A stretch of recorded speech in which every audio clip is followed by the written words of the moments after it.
अस्सलाम वालेकुम दोस्तों, मेरे प्यारे भाइयों, आप लोगों को बताते चलें कि दोस्तों समुद्री तूफान ने पूरे पाकिस्तान में तबाही मचा दी है, क्योंकि दोस्तों बारिशों का एक नया सिलसिला शुरू हो चुका है।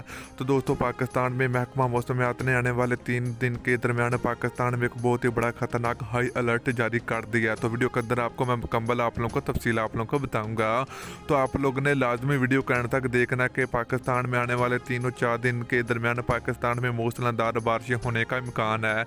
तो महकमा मौसमियात की बहुत बड़ी रिपोर्ट जारी हो चुकी है। तो वीडियो के अंदर आपको मुकम्मल आप लोगों को तफसील आप लोगों को मिलेगी।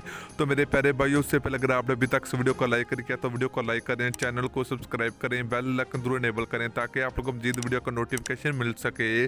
तो चलिए मेरे प्यारे भाइयों, आप लोगों को बताते चले कि पाकिस्तान में दोस्तों जुम्मे और हफ्ते को एक बार फिर बारिशों का एक नया सिलसिला शुरू होने जा रहा है। तो जुम्मे हफ्ते से पहले पाकिस्तान में काफ़ी ज़्यादा बारिशें हो चुकी हैं और मजीद बारिशें होने का इम्कान है। महकमा मौसमियात की रिपोर्ट।